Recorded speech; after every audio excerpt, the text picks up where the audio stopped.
आगामी कार्यक्रम प्रायोजित किया है जॉयस मायर मिनिस्ट्रीज के मित्रों और सहयोगियों ने।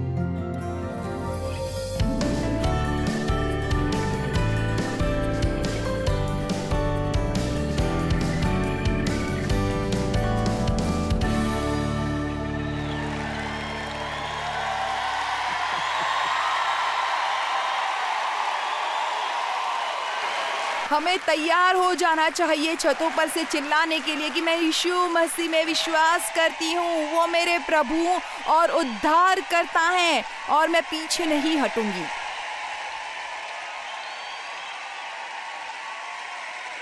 आपको रजामंद होना पड़ेगा, आपको एक स्टैंड लेने के लिए, यदि आप ये जानते हो कि केवल आप ही एकमात्र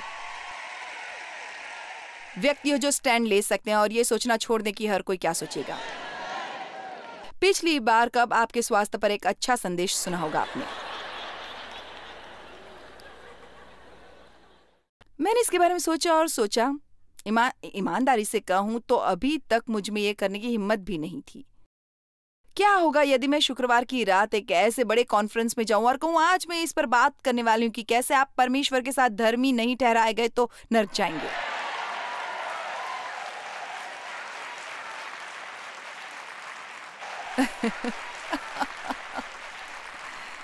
एक जमाना है जब प्रचारक इस तरह का प्रचार करते थे।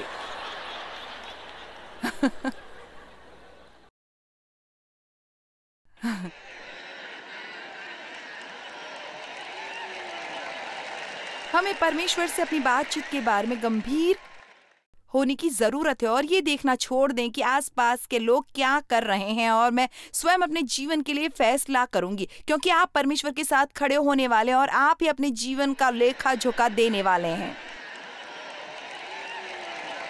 मैं आपके बारे में नहीं जानती, पर मैं परमेश्वर के बारे में इतनी एक्साइटेड हूं कि मैं खड़ी भी नहीं हो पा रही। और मुझे परमेश्वर से प्रेम है और मैं पवित्र आत्मा से भरी हूं और मैं परमेश्वर की आवाज सुनती हूं। आप भी परमेश्वर को सुन सकते हैं और हम सब पवित्र आत्मा द्वारा अगुवाई पा सकते हैं और परमेश्वर हमें महान कार्य करने की ओर ले जा रहे हैं। और हमें हर बकवास की ओर झुकने की जरूरत नहीं और संसार भर के सब मूर्खता के सामने हमें स्टैंड लेना पड़ेगा, उठना पड़ेगा।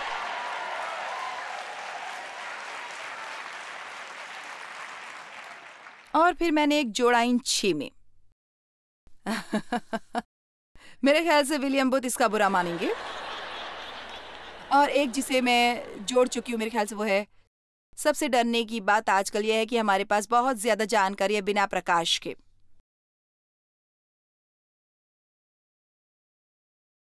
क्या कोई ये महसूस कर रहा है कि मैं ये कहां से कहां ले जा रही हूं? खैर मैं जानती हूँ। मुझे याद है एक रात एक चर्च सर्विस में गई थी, उस चर्च में जहां उस समय मैं सदस्य थी और पास्टर ने कहा वो शिक्षा देने वाले लोगों को क्षमा करने की जरूरत के विषय पर, और मुझे इतनी निराशा हुई और मैंने सोचा मुझे इसकी जरूरत नहीं। चलिए भी, ये तब होता है जब आप सोचते हैं कि आप उससे बहुत अधिक जानते हैं जिससे असल में आप जानते हैं। ओह वो मैं नहीं, खैर मैंने क्या सोचा कि मुझे इसकी जरूरत नहीं है क्योंकि मैं तो बस सब जानता हूं। और पता है ये ऐसे था जैसे पवित्र आत्मा ने मुझसे कहा हो, ओ ओ तुम सोचते हो कि तुम में कोई क्षमाहीनता नहीं।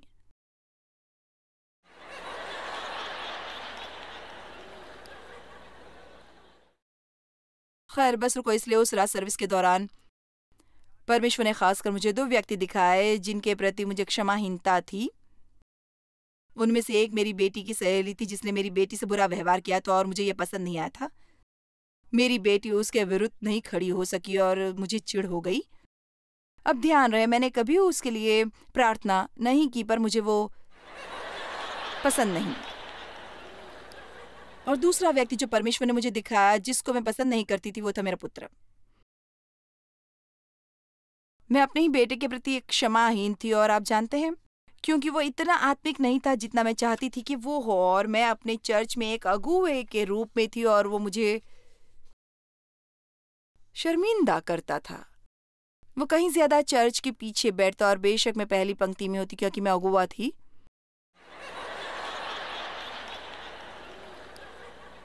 मेरी अपनी पार्किंग प्लेस थी सामने जिस पर मेरा नाम लिखा था। मैं एक बिग शॉट थी क्योंकि कोई आज मेरी बात समझ रहा है।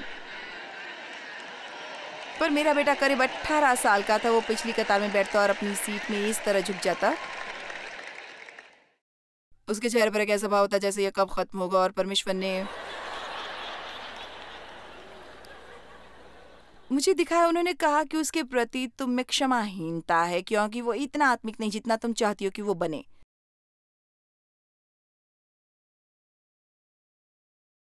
निश्चय कोई इसे सीख ले सकता है और इसे इस्तेमाल कर सकता है। अपने ही परिवार में आप कितनों पर क्रोधित हो सिर्फ इसलिए कि वो नहीं करते जो आप चाहते हैं।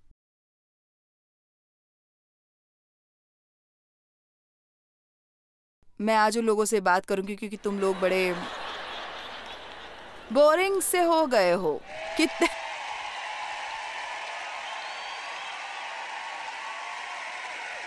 आप कितने लोगों पर नाराज है क्योंकि वो नहीं चाहते जो आप चाहते हैं। खैर,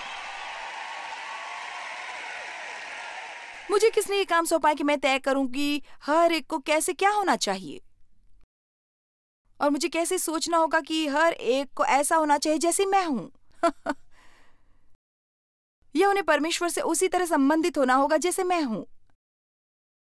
खैर, उस रात मैं वहां से गई काफी हद तक इस संदेश द्वारा दंडित महसूस करते हुए कि मैं वहां से चली ये कामना करते कि पास्टर उपदेश नहीं देगा, क्योंकि मैंने सोचा कि मुझे पहले से ही उसका पता था और भाई क्या मुझे दंड मिला। और इसलिए कुछ सप्ताह तक मुझे ऐसा महसूस हुआ कि परमेश्वर मेरे हृदय में ये डाल रहे हैं कि वो चाहते हैं कि मैं जाकर अपने बेटे से माफी मांगू, एक तरह से उसे नकारने के लिए, क्योंकि वो नहीं करता जो मैं चाहती हूँ। और मैं ऐसा नहीं करना चाहती थी क्योंकि वो एक बहुत ही मजबूत इच्छा वाला बच्चा था। और मैंने सोचा कि मैंने जाकर स्वयं को विनम्र किया। ओ भाई, तो वो इसे मेरे विरुद्ध लटकी तलवार बनाए रखेगा, और मैं ये नहीं करना चाहती थी। क्या कोई ये महसूस कर रहा है कि मैं क्या कह रही हूँ?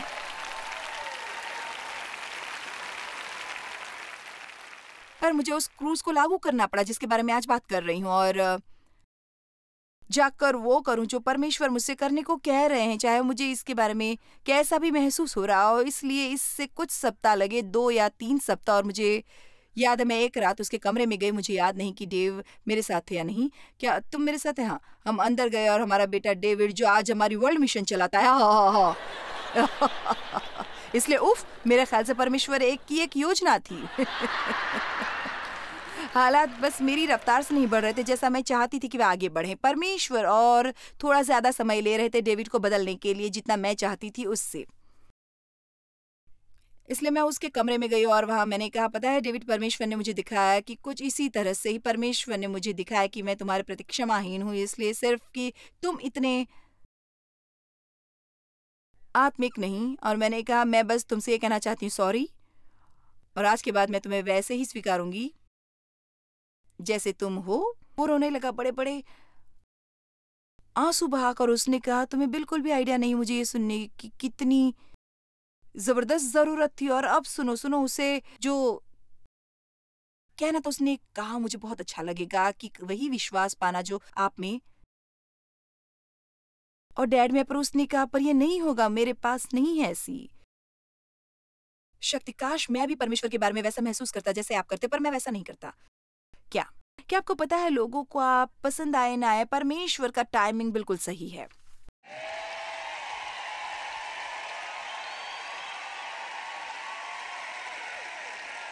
और हम किसी को भी आत्मिकता के ऊंचे स्तर तक नहीं बुला सकते। पवित्र आत्मा को ये करना पड़ता है, वही है जिसे लोगों के साथ ये महसूस करना पड़ता है। अब ध्यान रहे, जैसा मैंने कहा, मैं इन सब लोगों पर नाराज थी। मैं उनके लिए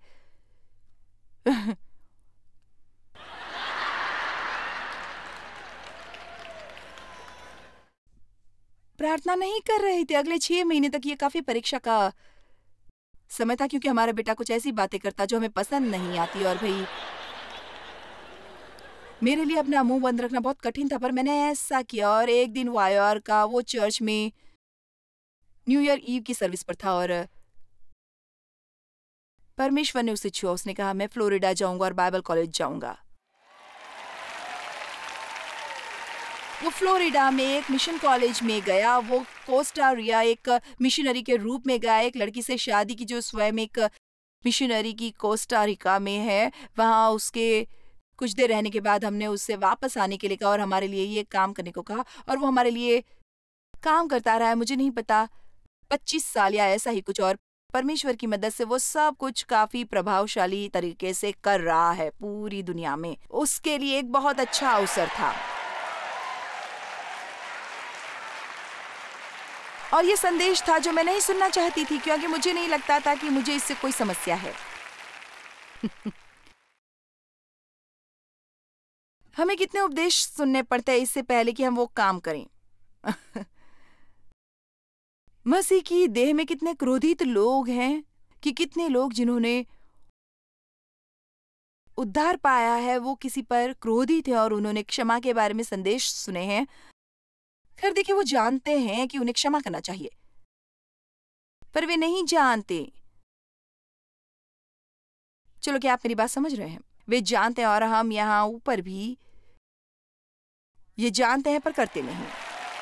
पर मैं आपको कुछ बताना चाहूंगी, जब आप यहाँ नीचे से जानते हैं तो आप इसे करेंगे। और एक सबसे उत्तम तरीका सोचने का ये है, यदि आप सचमुच कुछ जानते हैं पूरी संपूर्णता से जिसे जानने की आपको जरूरत है, तो वो ये कि आप स्वयं से पूछें कि आप क्या कर रहे हैं।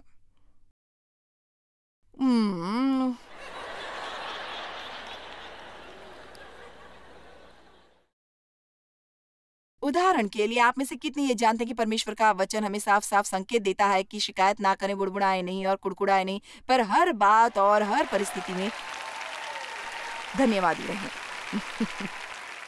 आप में से कितने जानते हैं, आप में से कितनों ने अपने जीवन के किसी मुकाम पर ये सोचा है? ओके, आप में से कितनों ने शिकायत की? देखिए, मैं बस आमीन कह सकती हूँ और घर जा सकती हूँ। मैं यहाँ बैठकर ये कहने वाली नहीं कि मैं कभी शिकायत करने वाली नहीं, पर अब मैं इसे और ज्यादा नहीं करती और मैं प्रधान शिकायत करता हुआ करती थी। और मैं आपको बताऊंगी क्यों। क्योंकि मैं इतना अध्ययन किया करती थी और मुझ में श्रद्धापूर्ण भय आ गया था शिकायत के बारे में, क्योंकि मैं शास्त्र वचन के द्वारा ये जानती हूँ कि जब मैं धन्यवादी होने की बजाय शिकायत करती हूँ और बड़बड़ाती हूँ, तब मैं शैतान के लिए दरवाजा खोलती हूँ। तो बस ये उफ से कहीं ज्यादा है। उफ से मेरा दिन बुरा रहा। सारा समय धन्यवादी बने रहें। हमारी परिस्थितियां चाहे कोई भी हो, हम धन्यवाद देते रहें, क्योंकि यही परमेश्वर की इच्छा है आप उन सब के लिए जो मसीह यीशु में हैं। ठीक है?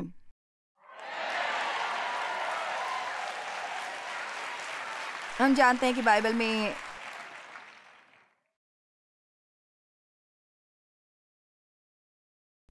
लिखा है कि हमें तुरंत ही परमेश्वर के आज्ञाकारी होना चाहिए। आप में से कितने जानते हैं तुरंत आज्ञाकारी होने के बारे में? मैं सोचती हूँ कि आज यहाँ कितने लोग हैं जिनके जीवन में आज्ञा ना मानने का खास क्षेत्र है। आप जानते हैं कि परमेश्वर ने वहाँ अपनी उंगली रखी है, पर आपने उसे अभी परमेश्वर की वेदी पर नहीं रखा। ठीक है, अब यहाँ आप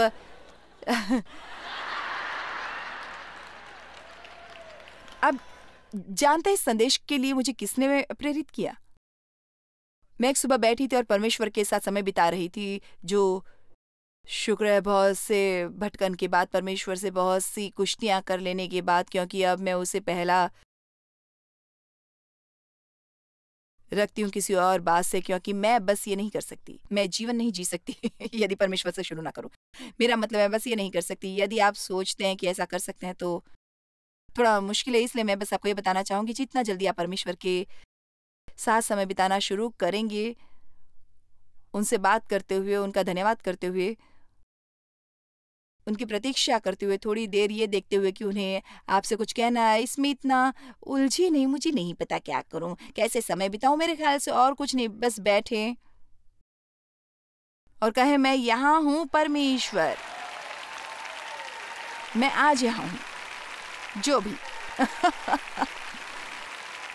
मेरे ख्याल से इसका इतना फर्क नहीं पड़ता कि हम क्या करते हैं, सिवाय इस सत्य के कि हम परमेश्वर को समय दे रहे हैं। इसलिए एक सुबह जब मैं परमेश्वर के साथ समय बिता रही थी, उस समय के अंत में मुझ पर यह जाहिर हुआ और मुझे उम्मीद है कि आज जो मैं आपसे कहने वाली हूँ, क्योंकि यही था जिसने मुझे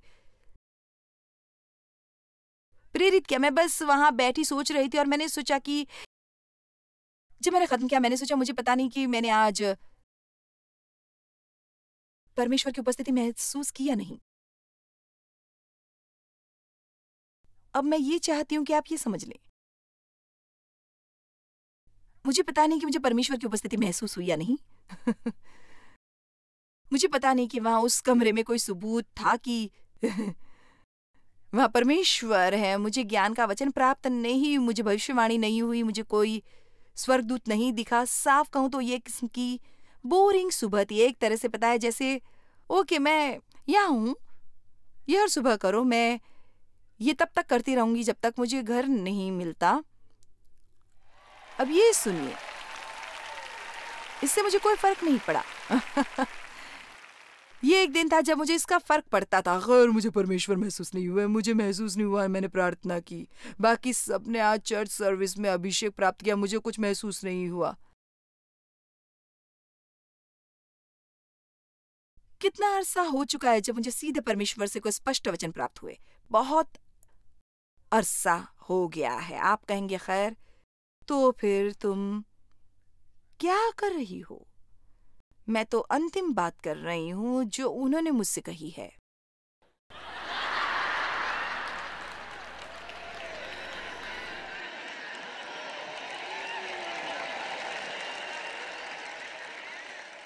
और आप जानते हैं, मेरे परमेश्वर के साथ कुछ विशेष दिन होते जब वे बस प्रकट हो जाते और मेरे लिए कुछ सचमुच खास कर देते और कुछ उग्र, पर मेरा विश्वास उस पर आधारित नहीं है और आपका भी नहीं हो सकता। आप नहीं कह सकते खैर परमेश्वर मुझे प्रेम करते हैं क्योंकि मेरी परिस्थितियां अच्छी हैं, और परमेश्वर इसलिए मुझे पसंद नहीं करते क्योंकि मैं डॉक्टर के पास गई और मुझे बुरी रिपोर्ट मिली और मैं पूरी तरह से कंफ्यूज हो गई हूँ। अब मैं क्या करूँ? परमेश्वर मुझसे प्रेम नहीं करते, मेरे साथ बुरा होने वाला है, मैंने हार मान ली है।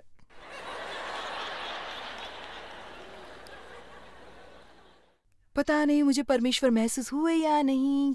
क्या आपको परमेश्वर महसूस हुए?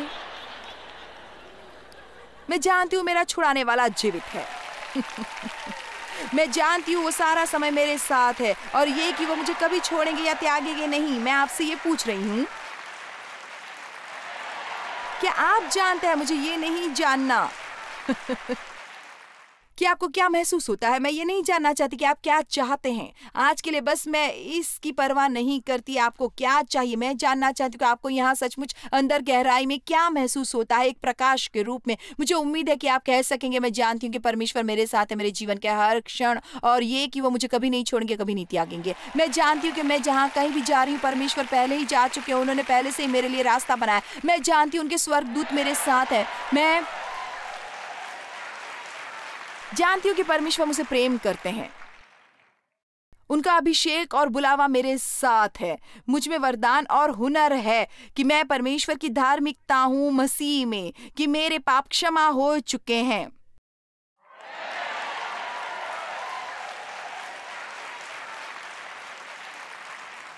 मसीह की देह में हमारे लिए ये समय है कि हम एक फैसला करें उस पर विश्वास करने का जो इस पुस्तक में है। ये नहीं कि आप मानसिक रूप से इसे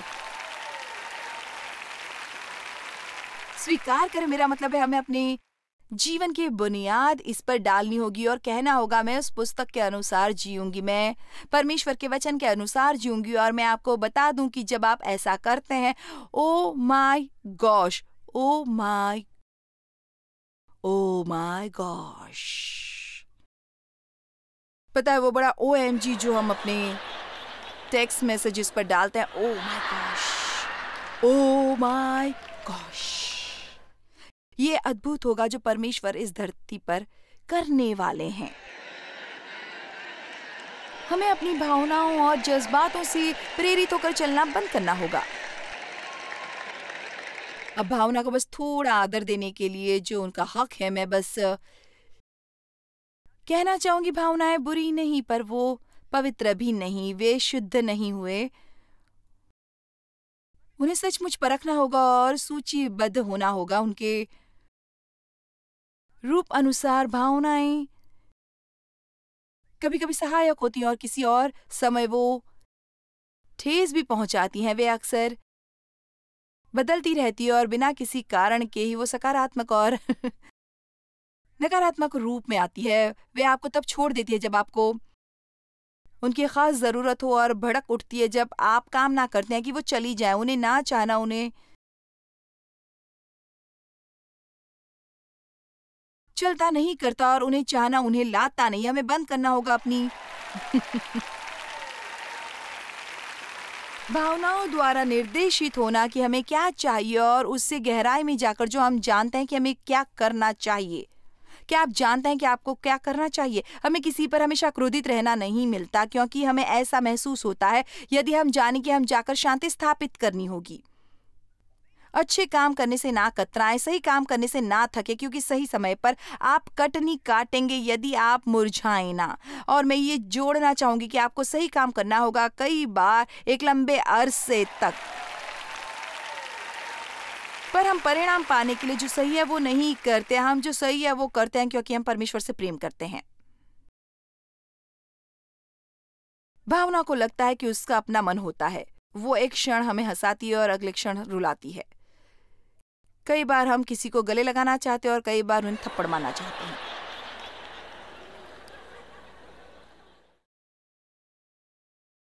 पर सच्चे आत्मिक परमेश्वर के पुरुष या महिला किसी को गले लगा सकते हैं जब उनका उसे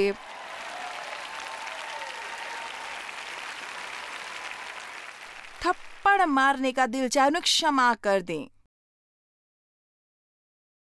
उस जगह रहें जहां वो रहना ना चाहें। उस जगह से दूर चले जाएं जहां वो चाहें कि आप रहें। किसी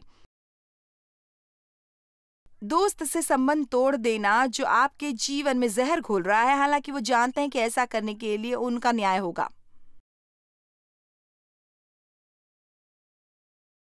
आप में से कुछ अपना जीवन उग्र रूप से बदल लेंगे यदि आप बस कुछ लोगों से दूर चले जाएं जिन्हें आप में स्वयं पर प्रभावित होने दिया। खैर, मैं अकेला नहीं होना चाहता।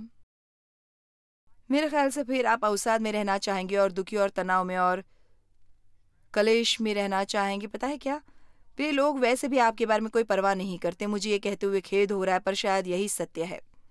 पर परमेश्वर आपसे प्रेम करते हैं, वो आपकी परवाह करते हैं और वे आपको कुछ अच्छे दोस्त देंगे यदि आप उन्हें प्रथम स्थान दें। चलिए भी, बाइबल 3 तरह के आदमियों की बात करती है।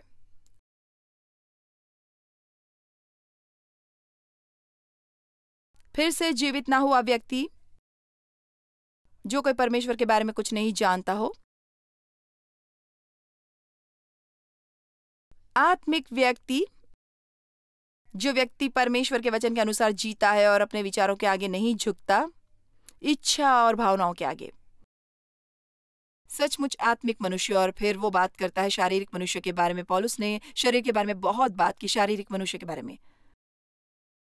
मुझ में परमेश्वर के लिए प्रेम था। मैं असल में नए सिरे से जन्मी थी। मैं स्वर्ग गई होती यदि मैं मर गई होती, पर मुझे कुछ भी मालूम न था। मैं उतनी अज्ञानी थी जितनी हो सकती थी। हालांकि मैं सोचती कि मुझे सब मालूम है, क्योंकि मैं हर समय चर्च जाती थी। इसलिए मैं सारा समय शरीर में ही चलती थी और मसीह के लिए और मसीहत के लिए एक अच्छी प्रतिनिधि नहीं थी। मैं चर्च जाती थी, पर सप्ताह के दरमियान और मुझ में और किसी और अविश्वासी के प्रति कोई फर्क नहीं कर पाते थे। पता है, मैं दंडित होती यदि मैं, पता है, जैसे एक बार मेरे एक बॉस ने मुझसे उसकी ओर से झूठ बोलने को कहा और मैंने मना कर दिया था। और पता है, मुझे मालूम था कि मैं ये नहीं कर सकती। मैंने एक अच्छा स्टैंड लिया और उसका अच्छा संदर्भ था और मुझे अपनी नौकरी गंवाने की चिंता छोड़नी पड़ी थी। मैंने काफी बड़बड़ाई, शिकायत की कि मैंने काफी कुछ कहा। मैं जानती हूँ आप में से कोई ऐसा नहीं है, पर मैं थी। पर अफसोस यही है कि चर्च में ऐसे बहुत ज्यादा है और परमेश्वर ने हमें हमारे जीवन के लिए उच्च स्तरीय बुलावा दिया है बजाय ऐसे जीने के। मैं इस विचार से खत्म करना चाहूंगी। मुझे बहुत पसंद है जो प्रेरित पौलुस ने कहा, और ये मैं अपने जीवन से कहती हूँ, और मैं प्रार्थना करती हूँ कि आप इसे अपने जीवन की ओर से भी कहेंगे। फिलिपियो 3 में उसने कहा, क्योंकि मैंने तय कर लिया है कि मैं उसे थामूंगा जिसके लिए मसीह यीशु ने अपनी जान दी। मुझे थामने के लिए मैं उसे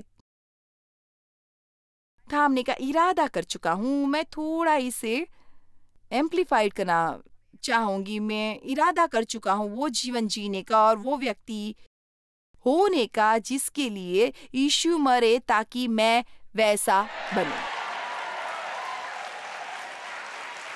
आमीन। हम कब सचमुच कुछ जानते हैं, कम से कम उसे इस तरह से जाने जहां वो सचमुच हमारे जीवन पर प्रभाव डाले। किसी चीज को कितनी गहराई से जानने की जरूरत है ताकि वो प्रभावी हो सके, जैसे कि हमारा व्यवहार या किस तरह से सोचते हैं। पता है, कई बार ही हम लोगों से कहते हैं कि बाइबल पढ़ें, पर मुझे सचमुच इस पर विश्वास है कि हमें परमेश्वर के वचन का अध्ययन करने की जरूरत है। मैं नहीं सोचती कि हमें इतनी जानकारी की जरूरत है जितनी कि हमें परमेश्वर के वचन में प्रकाश की। परमेश्वर आपको आशीष दे। आपका दिन बढ़िया हो।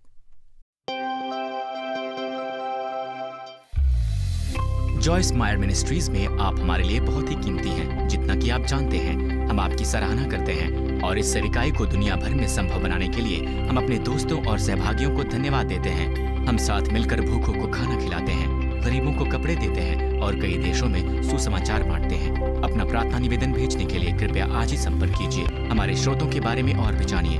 जॉयस की सभाओं की सूची देखिए हमारे साथ सहभागी बनने के लिए, क्योंकि हम दुनिया भर में मसीह के प्रेम को बांटते हैं।